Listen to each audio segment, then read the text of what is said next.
Hello मित्रों, संस्कार children academy Barmer के ऑनलाइन क्लासेज में आपका स्वागत है। आज हम बात करने जा रहे हैं कारक। किसके बारे में? कारक।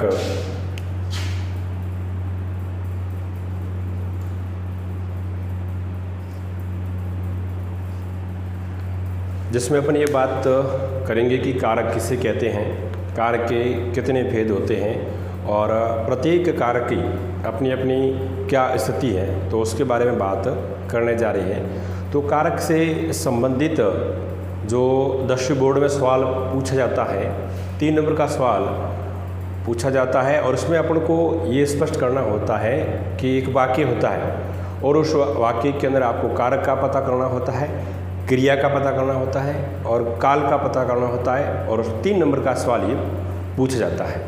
तो इस प्रकार से 10वीं बोर्ड के साथ साथ में 9th क्लास के भी जो व्याकरण की दृष्टि से ये जो काम आने वाली ही बातें हैं, तो हम बात करते हैं सबसे पहले कारक की परिभाषा कि कारक किसे कहते हैं।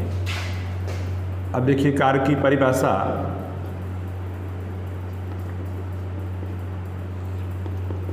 देखिए, जब संज्ञा या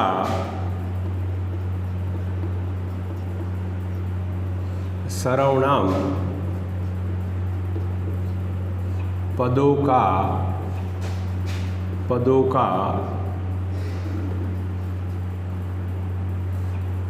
संबंध, संज्ञा या सर्वनाम पदों का संबंध वाक्यों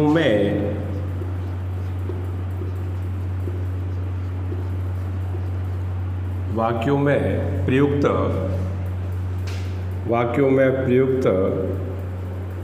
अन्य पदों व क्रिया को जानना, अन्य क्रिया को जानना कारक कहलाता है। तो क्या है? जब संज्ञा या सर्वनाम पदों का जो संबंध है वाक्यों में प्रयुक्त अन्य पदों व क्रिया को जानना क्या कहलाता है? कारक कहलाता है। इसमें आपको एक बात प्रमुख रूप से ध्यान रखनी है कि कारक का काम क्या होता है? संबंध को दर्शाना। क्या दर्शाना? संबंध।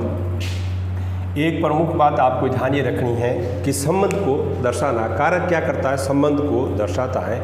तो आगे अपनी ये बात ये सामने आती है कि कारक संबंध को किस प्रकार से दर्शाता है।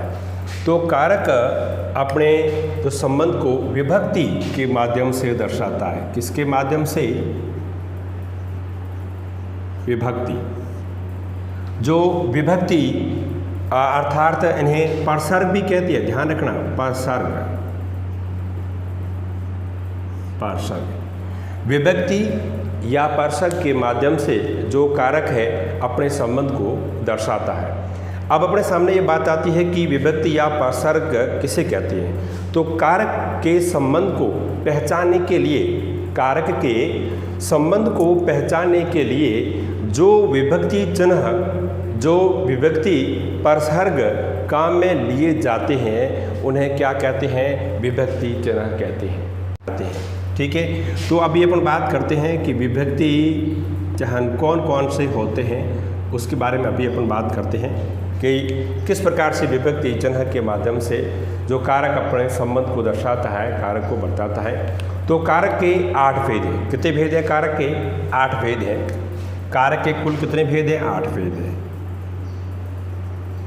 ठीक है, 8 भेद है। तो कारक को पहचानने के लिए प्रत्येक कारक का नाम और प्रत्येक कारक के नाम के साथ साथ में उसका विभक्ति चिन्ह हमें याद होना चाहिए।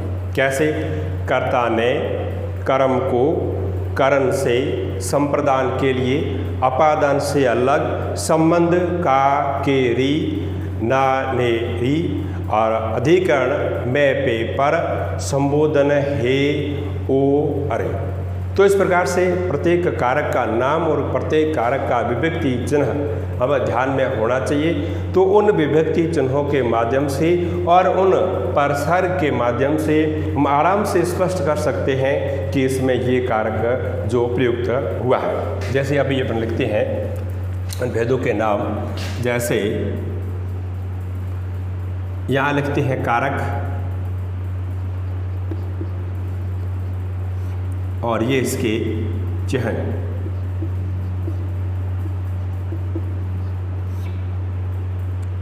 कर्ता ने कर्म को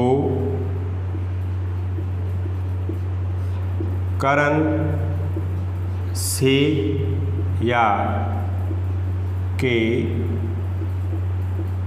द्वारा, तो कर्ता ने कर्म को कर्ण से संप्रदान के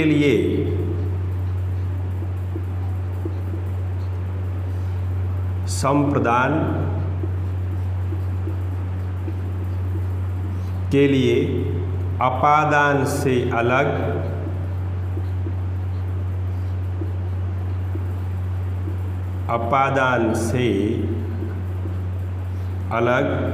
संबंध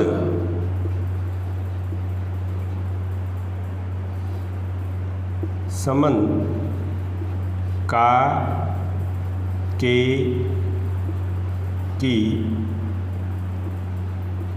रा रे री अधिकरण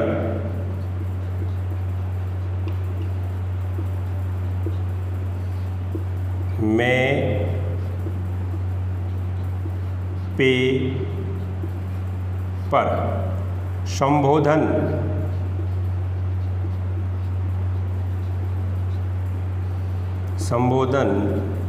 हे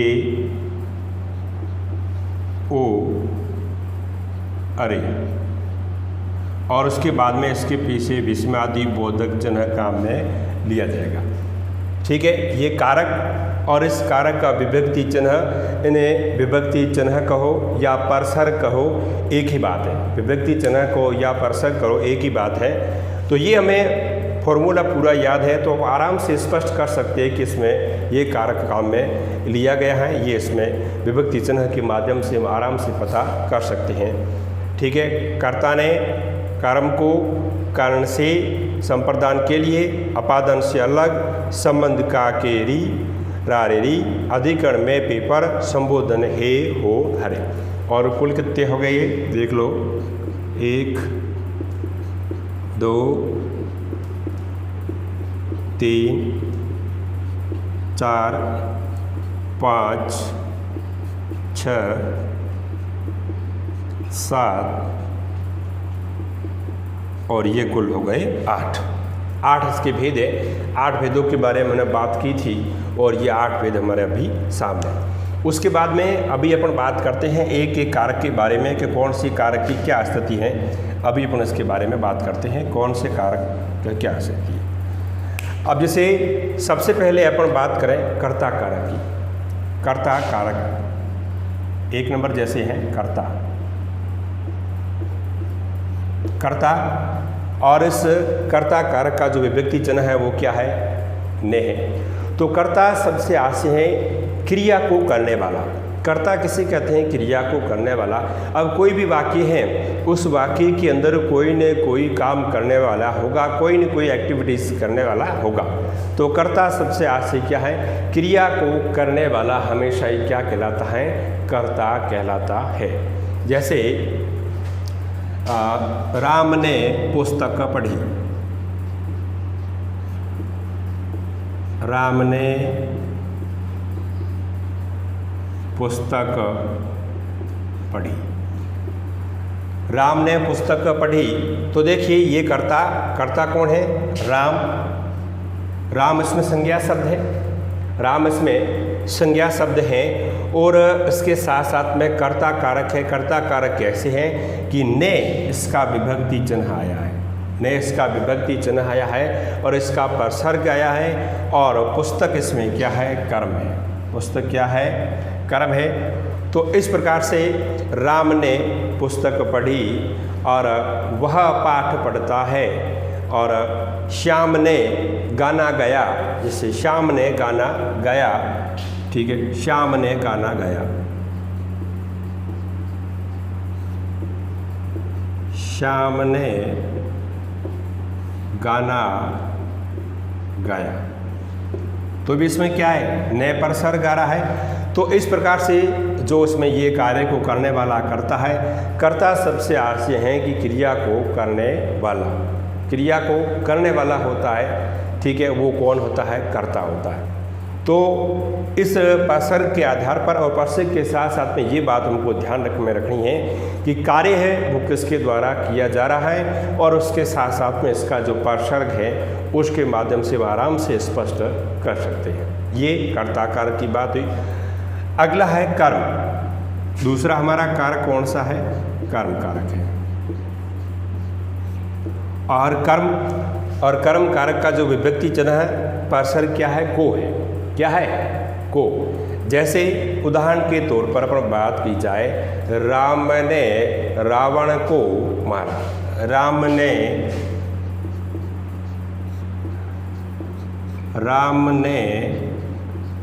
रावण को मारा, राम ने रावण को मारा, तो उसमें को आ गया। क्या आ गया, को। वैसे तो ने इसके साथ में आया है, लेकिन ने के साथ साथ में इसमें कारक कौन सा है, को है। और कर्म कारक में हमेशा ही आपको ये ध्यान रखना है कि जो क्रिया का जो परिणाम होगा, क्रिया का जो फल होगा, वो किसके ऊपर पड़ेगा, कर्म के ऊपर पड़ेगा। क्रिया का जो परिणाम, क्रिया का जो फल जब कर्म के ऊपर पड़ेगा तो उस जगह कौन सा कारक होगा, कर्म कारक होगा। ये आपको बात हमेशा ही ध्यान रखनी है कि कर्म कारक है पर पढ़ रहे हैं तो कर्म कारक हमें यह रखनी है कि जो क्रिया का जो परिणाम है, क्रिया का जो फल है, वो किसके ऊपर पड़ रहा है, ठीक है, और कर्म के ऊपर पड़ेगा, ठीक है। राम ने रावण को मारा, ठीक है। जैसे गीता ने सीता को पुस्तक दी,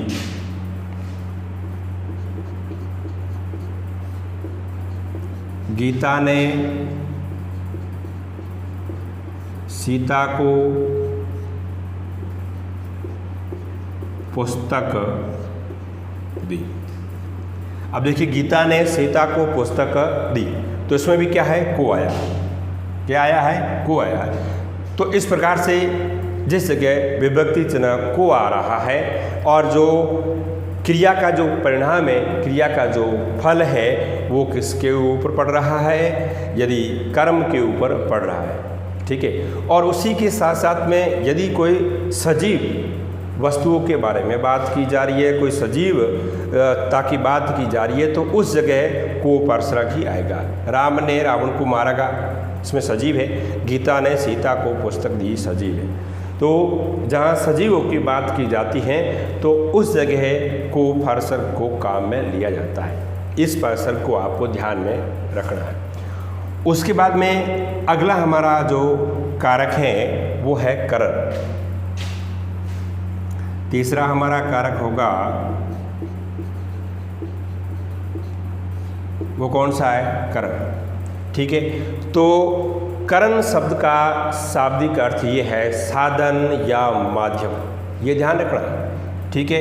उसमें तो अपन को कैसे उपसर्ग के माध्यम से बात की जा रही है, उसमें ने आ रहा था और कर्म में को आ रहा है। अब देखो, इस करण शब्द का शाब्दिक अर्थ क्या है, साधन या माध्यम, ठीक है, साधन या माध्यम, साधन या माध्यम। तो करण शब्द का शाब्दिक अर्थ क्या है, साधन या माध्यम अपनाने की बात की जाएगी तो वहाँ कौन सा कारक होगा, करण कारक होगा। कैसे, जैसे उदाहरण के तौर पर बात करें, जैसे एक राजा बस द्वारा बाजार गया, जैसे राजा बस द्वारा बाजार गया।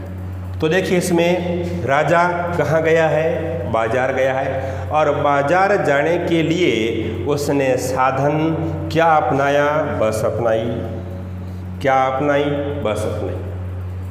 ठीक है, और साधन और माध्यम अपनाने का जहाँ बोध हमें लग रहा है तो उस जगह करण कारक होगा। जैसे कि उदाहरण के तौर पर बात की जाए कि श्याम ने जो कलम से चित्र बनाया, श्याम ने कलम से चित्र बनाया।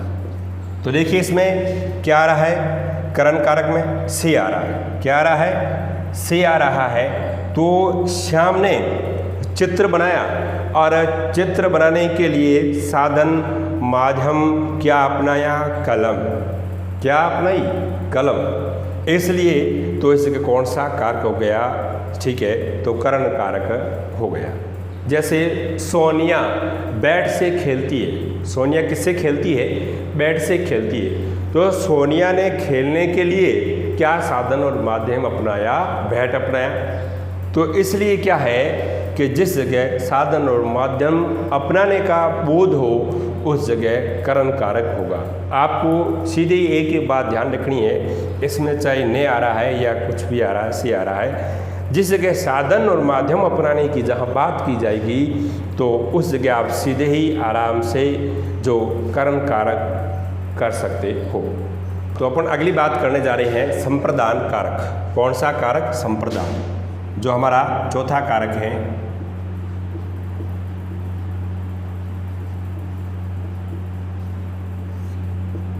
संप्रदान।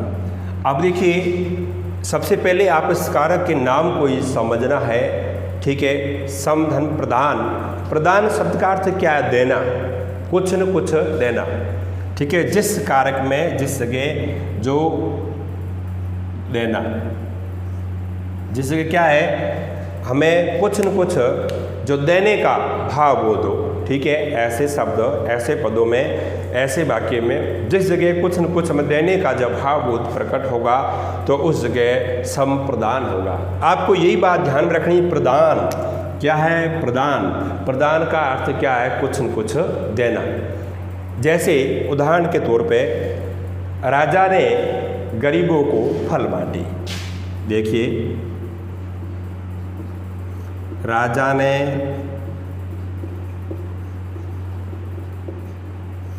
गरीबों को फल बांटे। राजा ने गरीबों को फल बांटे, तो उसमें देने का भाव बोध आ रहा है, देने का भाव बोध उसमें आ रहा है, नहीं आ रहा। जिस सैनिकों ने देश के लिए बलिदान दिया, सैनिकों ने देश के लिए बलिदान दिया, तो भी इसमें क्या है, देने का भाव बोध आ रहा है। कि जैसे और संप्रदान के आधार पर कई उदाहरण है, जैसे कोरोना महामारी में अमीरों ने दान दिया, कोरोना महामारी में जो अमीरों ने दान दिया, तो इस प्रकार से क्या देने का जहाँ भाव बोध होगा उस जगह संप्रदान कारक होगा। पुलिस ने चोर को दंड दिया या पुलिस ने चोर को सजा दी, जैसे पुलिस ने चोर को दंड दिया। पुलिस ने चोर को क्या दिया, दंड दिया। अब दंड देने का भाव बहुत आसान है, तो इसलिए इस जगह कौन सा कारक होगा, संप्रदान कारक होगा। आपको एक बात ध्यान में रखनी है अच्छी तरीके से, प्रदान कुछ न कुछ देना, अपने हाथ से कुछ न कुछ देना, ठीक है। तो इस प्रकार से इस जगह हो जाएगा संप्रदान कारक। अगला हमारा कारक है 5 नंबर, अपादान से अलग होना। कौन सा कारक है, अपादान। 5वां हमारा कारक होगा अपादान।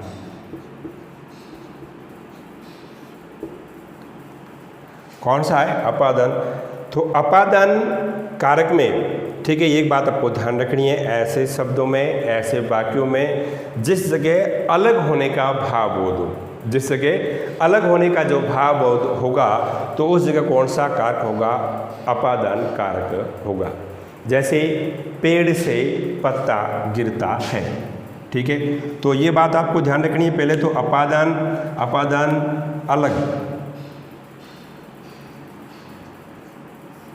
अलग होना, इसमें क्या बात स्पष्ट होगी? अलग होने का भाव बहुत स्पष्ट होगी।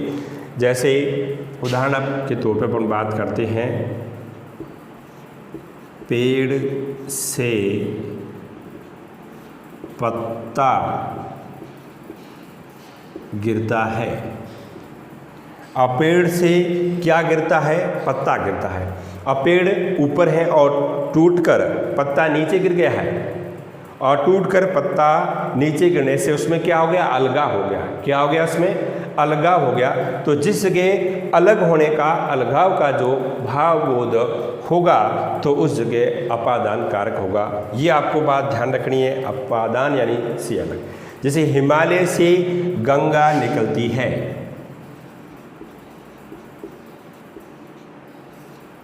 हिमालय से गंगा निकलती है, हिमालय से गंगा निकलती है। तो हिमालय से गंगा का निकलना, वहाँ से अलग होने का, वहाँ से दूर होने का जो भाव बोध होगा तो उस जगह भी कौन सा कारक होगा? अपादान कारक होगा। और जैसे उदाहरण के तौर पर सीमा विद्यालय से घर आ गई, सीमा विद्यालय से घर आ गई, तो सीमा विद्यालय से घर आ गई है तो इसलिए भी उसमें क्या है? अलगाव होने का भाव बोध है। जैसे जयपुर बाड़मेर से दूर है, जयपुर बाड़मेर से दूर है तो भी इसमें अपादान कारक होगा। और इसके अलावा और यदि तुलना के भाव बोध की बात की जाए कि गीता सीता से लंबी है, गीता सीता से लंबी है, तो उसमें भी क्या है? एक ही हाइट कम में एक ही हाइट ज़्यादा है, तो उसमें तुलना का जिस जगह भाव बोध होगा तो उस जगह भी कौन सा कारक होगा? अपादान कारक होगा। तो प्रत्येक कारक में आपका जो ये मुख्य बोध है आपको ये ध्यान में रखना है, और आप आराम से परीक्षा में इस क्वेश्चन का समाधान कर सकते हैं कि इसमें ये बात स्पष्ट हो रही है तो ये कारक होना चाहिए। ठीक है, तो ये बात हमारी हो गई अपादान के बारे में। ठीक है, तो ये पांचवा कारक हो गया। छठा हमारा कारक है संबंध। कौन सा कारक है? संबंध कारक है।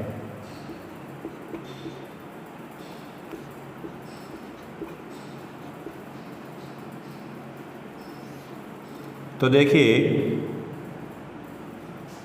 संबंध कारक है और इस संबंध में का, के, की, रा, रे, री इस प्रकार के वाचक शब्द आएंगे और उसके साथ साथ में संबंध को दर्शाया जाएगा। ठीक है, कैसे? जैसे कोई संज्ञा या सार्वनामिक शब्द होंगे और उसमें संबंध को दर्शाया जाएगा। ठीक है, जैसे राम श्याम का भाई है। उदाहरण देखो, राम श्याम का भाई है। ठीक है, राम श्याम का भाई है, तो उसमें कारा इसके विभक्ति चिन्ह और विभक्ति चिन्ह होने के साथ साथ में ये भाई शब्द आया है, इसमें संबंध भी दर्शाया जा रहा है। और भी उस निजता के आधार पर भी पूछा जा सकता है कि यह पुस्तक मदन की है, यह पुस्तक मदन की है, यह पुस्तक मदन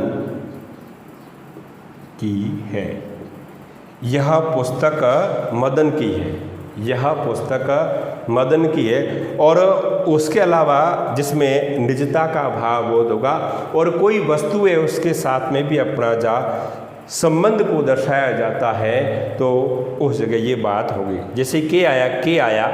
ठीक है, के में देखो कुम्हार ने कहा 5 मिट्टी के घड़े लाओ।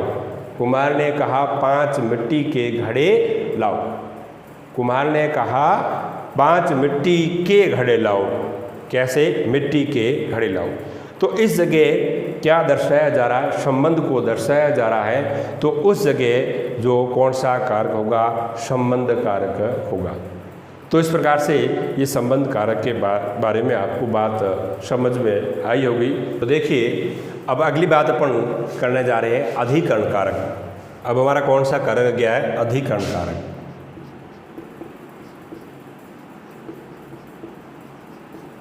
अधिकरण। अब हमारा कारक कौन सा है? अधिकरण। तो देखो, अधिकरण कारक में इसका जो विभक्ति चिन्ह है, इसका जो परसर्ग है वो में पे पर है। लेकिन इस अधिकरण कारक में क्या होगा कि संज्ञा से संबंधित सर्वनाम से संबंधित जो सार्वनिक शब्द होंगे तो उसमें हमें क्या बात मालूम होगी? क्रिया का आधार क्या होगा? जो आधार, किसका आधार? क्रिया का आधार। क्रिया के आधार का बोध होगा कि जो क्रिया है वो किस आधार पर प्रयुक्त हो रही है। और इसमें विभक्ति चिन्ह तो में है, पे है, पर है, ये तो आएगा ही। जैसे पेड़ पर चिड़िया बैठी है, ठीक है। उदाहरण देखो, पेड़ पर चिड़िया बैठी है।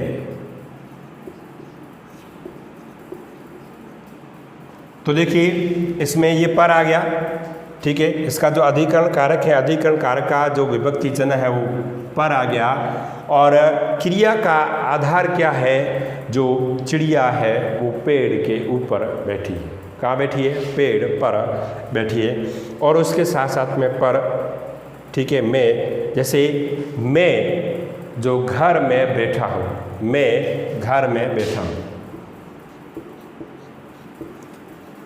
मैं घर में बैठा हूँ, मैं घर में बैठा हूँ, मैं घर में बैठा हूँ। तो इसमें भी क्या है? मैं आ गया। क्या आ गया? में आ गया। और उसके साथ साथ में कई ऐसे उदाहरण, इस कप में चाय कम है, इस कप में चाय कम है। तो भी इसमें क्या यही बात होगी? जैसे टायर में हवा कम है, टायर में हवा कम है। तो इस प्रकार से जहाँ में, पे, पर के जहाँ उदाहरण होंगे तो वहाँ यही बात की जाएगी जी। तो उसमें कौन सा कारक होगा?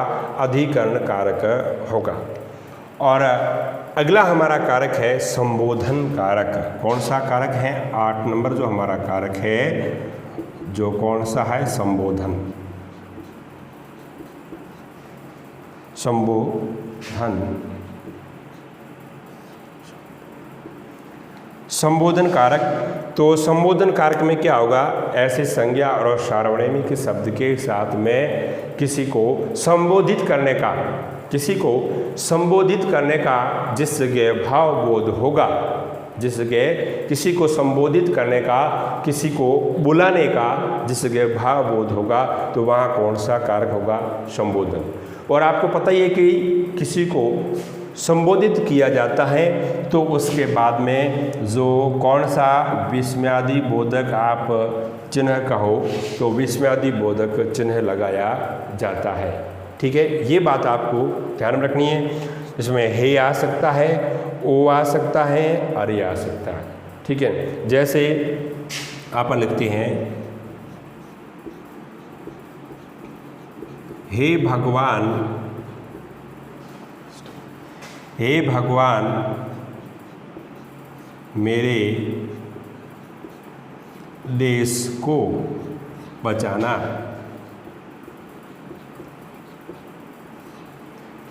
ठीक है, हे भगवान मेरे देश को बचाना।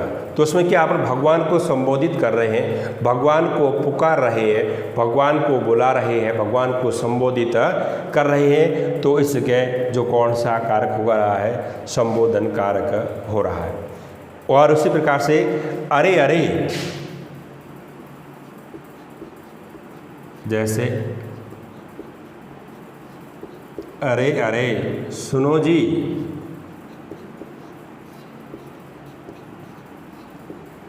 अरे अरे सुनो जी। तो ये वाक्य भी अपने घर में कभी कभार आपने सुना होगा, अरे अरे सुनो जी। तो भी क्या है, जो उसका नाम न लेकर उसको पुकारा जा रहा है और उसको बुलाया जा रहा है। ठीक है। जैसे ऐसे कई उदाहरण हैं, ओ है, अरे हैं, अरे आपने ये क्या कर दिया। जैसे अरे आपने ये क्या कर दिया। ठीक है, अरे आपने ये क्या कर दिया। ठीक है। तो इस प्रकार से जो संबोधक सूचक के साथ में विस्मयादि बोधक चिन्हों का प्रयोग करते हुए, और ये जो वाक्य जहाँ हमें मिलते हैं तो उस जगह संबोधन कारक चिन्ह होगा। ठीक है। तो ये बात आपको समझ में आ जानी चाहिए। वापस से पुनः एक बार रिवाइज के रूप में सुन लें। ठीक है। कारक का शाब्दिक अर्थ होता है करने वाला। कारक का शाब्दिक अर्थ क्या होता है, करने वाला। संज्ञा या सर्वनाम पदों का संबंध वाक्यों में प्रयुक्त अन्य पदों व क्रिया के साथ जानना क्या कहलाता है, कारक कहलाता है। और इसके जो विभक्ति चिन्ह और परसर्ग भी इन्हें कहते हैं, और इसके माध्यम से तो संबंधों को दर्शाया जाता है। और उसके जो कारक और ये विभक्ति चिन्ह कर्ता ने कर्म को कर्ण से संप्रदान के लिए अपादान से अलग संबंध का के की अरारेरी अधिकरण में पे पर संबोधन है ओ अरे। और उसके साथ साथ में प्रत्येक कारक के बारे में अपने अलग अलग जो अध्ययन किया ही है, तो ये पूर्ण रूप से आप अच्छी तरीके से अध्ययन कर लें। तो संस्कार चिल्ड्रन एकेडमी बाड़मेर के द्वारा जो आपके लिए उचित व्यवस्था की गई है, तो आराम से पढ़ें। और जो भी चीज़ आपको समझ में नहीं आती है तो कमेंट के रूप में आप लिख सकते हैं, और पूर्ण रूप से उसको देखा जाएगा और उसी समस्या का पूर्ण रूप से समाधान किया जाएगा। जय हिंद, धन्यवाद।